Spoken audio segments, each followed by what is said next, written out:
안녕하십니까. 대종몽생이 벽승주입니다.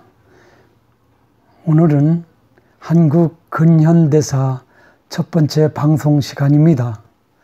여러분이 아시는 바와 같이 최근 역사에 대한 인식이 새롭게 부각이 되고 있습니다. 특히 정치, 경제, 외교 등의 상대국과의 역사적 쟁점이 문제가 돼서 여러 가지로 논란이 중폭되는 경우도 발생하고 있습니다. 특히 4차 산업혁명 시대에 인문학적 관점에서 역사의 중요성 또한 부각되고 있습니다. 이런 상황에서 저는 물론 제가 법학을 공부하고 경영학을 공부했습니다마는 역사에 대해서는 그래 조예가 깊지 않습니다. 다만 저는 이 주관식 세대로서 역사 공부를 상대적으로 소위 객관식 세대라든지 아예 국사 공부를 하지 않은 세대에 비추어서 나름 상식적인 정도의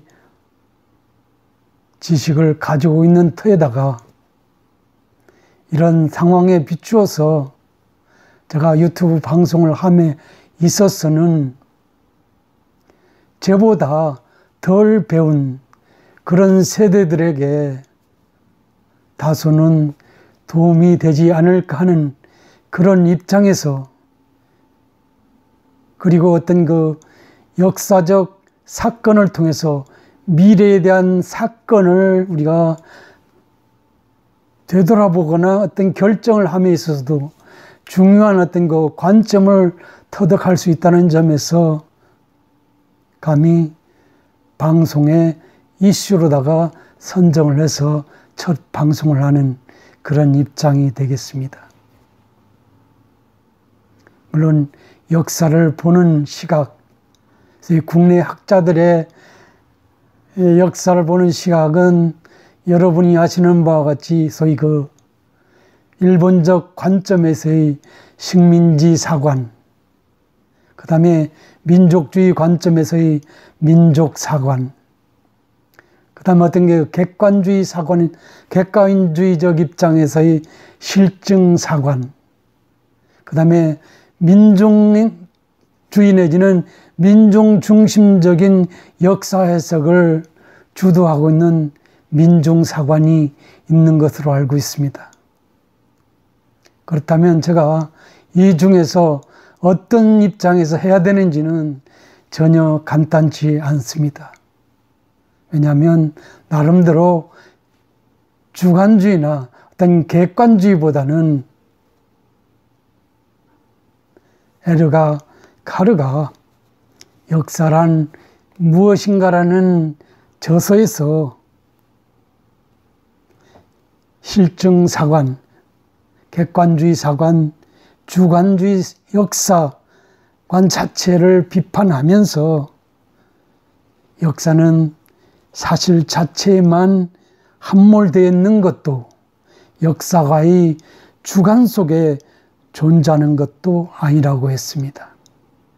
역사는 그저 역사가와 사실들이 지속적인 상호작용이자 현재와 과거의 끊임없는 대화다는 요지 말을 남기고 있습니다. 저는 이런 관점에 비추어서 물론 제가 자료를 수집 기술하고 말함에 있어서는 기존의 자료를 우리가 선택할 수밖에 없습니다만은 제 나름의 관점에서 약간의 비판적 시각에서 역사를 이해하고 말하고 그리고 관련해서 역사적 사건이 현재적으로 우리에게 무엇을 남기고 무엇을 생각하는지에 대한 뭐 그런 식으로 해석하는 수순으로다가 방송을 진행해 보도록 하겠습니다. 한국 근현대사라고 했을 때 근대의 시점은 국내 학자들이 어떤 시각이나 관점에 비추어서 뭐 여러 가지 견해가 있을 수 있습니다만 그 중에서 통설적으로 근대 사회의 시점은 1876년 조선이 일본과의 강화도 조약 체결을 통해서 개항이 이루어진 이후의 조선 사회 내지는 한국 사회를 소위 근대 사회라는 개념으로 정리하고 있기 때문에 저도 그런 통설에 따르고 있습니다. 그런데 대원군의 경우는 1863년 고종 나이 12살에 조대비 묵인하에서 고종을 섭정해서 조선 말기 모든 서정을 총괄하는 권력자였다는 점에서 비춰보건대 약간의 시간적 괴리가 있겠습니다마는 한국 근대사를 이해함에 있어서 대원군, 즉 흥선대원군을 이해하지 않고 그의 실체를 이해하지 않고는 근대사회의 전반적인 정치, 경제, 문화적 상황들을 이해하기가 간단하지 않아서 우선 대원군에 대한 이야기부터 먼저 시작을 하고 있는 것입니다. 물론 대원군 하면 조선 왕조 시대에 네 분이 대원군이 있었는데 흥선대원군만이 살아서 그 직함을 얻었기 때문에 그 의미는 남다르다고도 할 수 있습니다. 뭐 여러분 어떤 야사적으로 알려진 이야기가 되겠습니다마는 저희 안동김 씨 세도 정치하에서 이하옹이라는 이 흥선대원군은 주목을 피하기 위해서 난행을 일삼으면서 후사가 없는 철종이 요구시에 자신이 아들을 소위 고종의 아명이 명복인데 명복이를 그 후사로 삼기 위해서 잔꾀 아닌 장꾀를 부린 이후에 결국은 조대비 낙점을 받아서 자신의 아들을 왕위에 등극시켜 권벌 10년에 막강한 권력을 행사했던 권력자로 알려져 있습니다. 물론 그런 권력을 행사하면서도 소위 안동 김씨 권문세가의 어떤 견제를 최소화하기 위해서 그들과의 교우적이고 상호 보완적인 친분 관계 아니면 권력의 안배 뭐 이런 것들을 척척 암암리에 추진한 흔적도 역사적으로 기록이 되어 있는 것입니다. 그 다음에 소위 왕권을 강화하는 차원에서 1864년 세도문벌 세력이 정치적 의도를 관철시키는 장으로 활용됐던 소위 중앙행정기관으로서 비변사의 기구를 축소하는 조치를 단행해서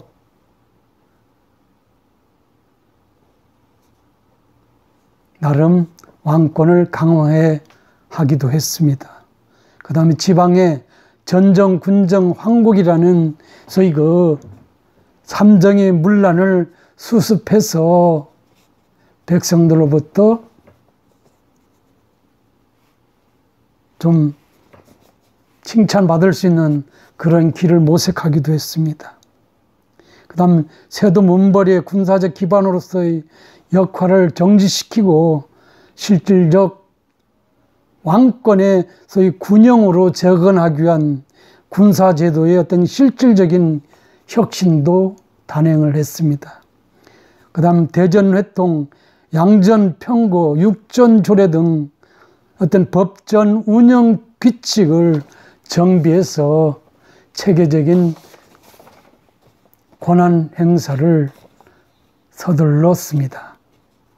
그 다음에 유교 질서의 재확립을 위해서 이단 사상을 탄압했을 뿐만 아니라 여러분이 이렇게 알고는 동학교조 최저를 처형했고 아울러서 천주교도를 박해하는 그런 무모함도 보였습니다.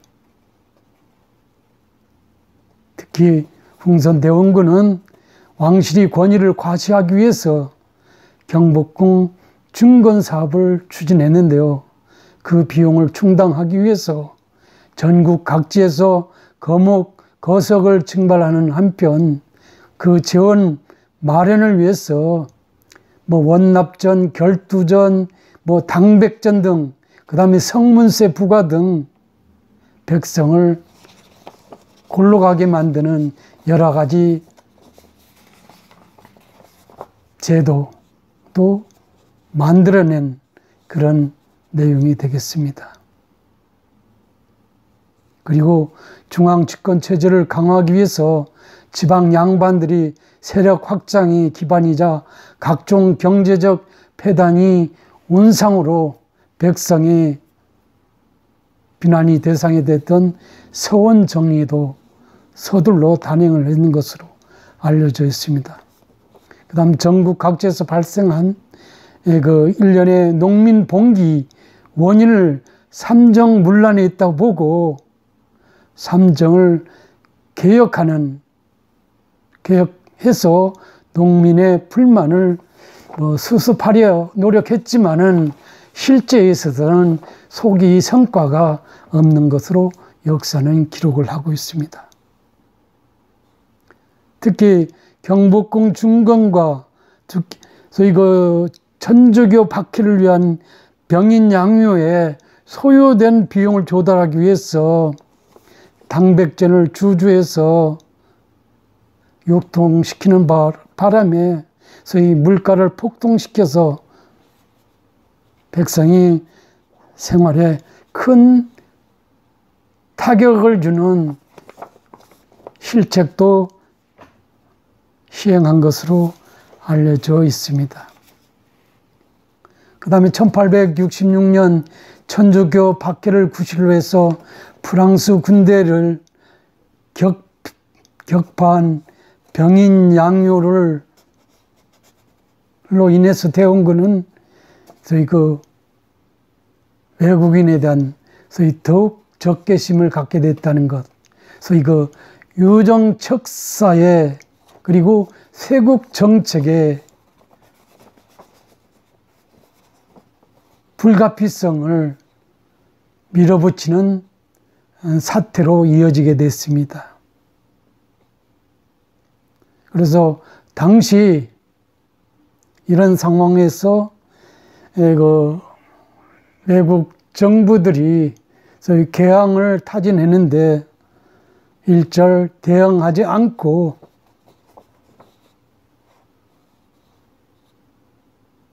세국 정책으로 개항을 차단시킨 것으로 알려져 있습니다.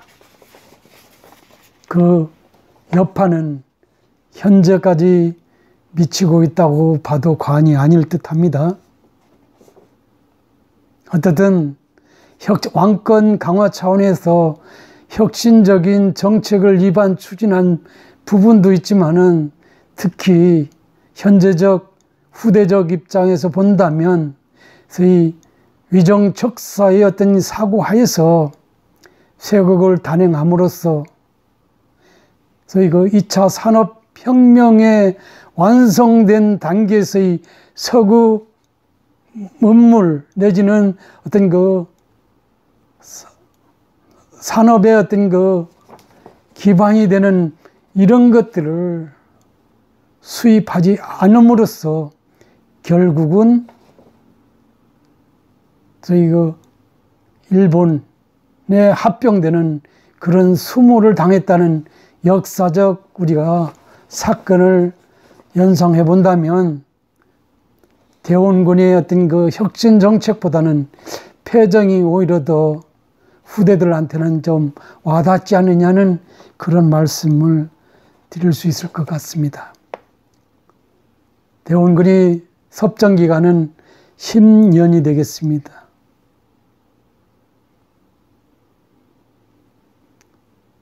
거의 개혁 정치는 일시적으로는 내부 모순을 완화시키고 외세의 침략을 저지하는 성과를 거두었으나 근본적으로는 모든 것들이 해결되지 않았다는 것입니다. 그럼으로써 조선사회는 더욱 급격히 해체됐고 외세 침략도 더욱 심화됐고 자주적 근대화에 실패하게 됐다는 것입니다. 반면 동일한 시대에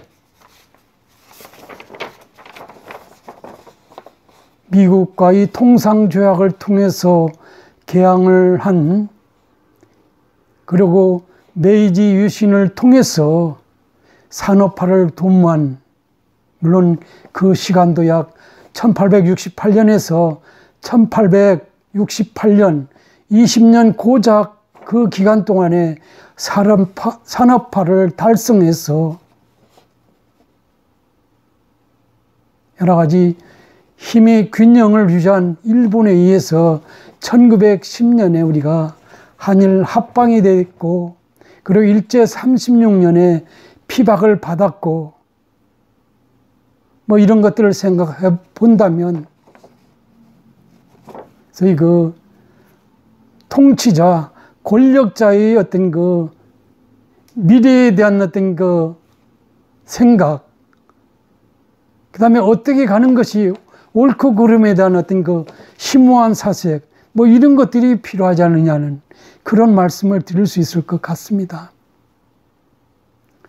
제 개인적으로는 여러분한테 이 대원군에 대해서 역사적 관점에서 말씀드리면서 결론적으로 제가 말씀드리고 싶은 것은 그 당시 시대 상황, 그 다음에 그 당시 시대의 정신에 역행하는 쇄국 정책을 단행함으로써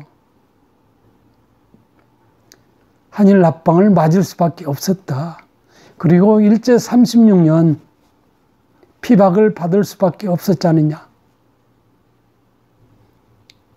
그 다음에 1945년 8월 15일 스스로의 어떤 해방보다는 미국이 원폭 투하에 따른 타의적인 해방 공간에서 좌우 이념적 대립이 난무하는 상황에서의 어떤 분단, 그리고 유교의라는 한국 전쟁이 발발한 후에, 그 다음에 다른 나라처럼 소위 자본주의에 대한 어떤 정착이 미흡함으로 인해서 경제적 낙후 상황이 지속화, 그 다음에 이념 갈등이 지속화동으로 이어졌다는 측면에서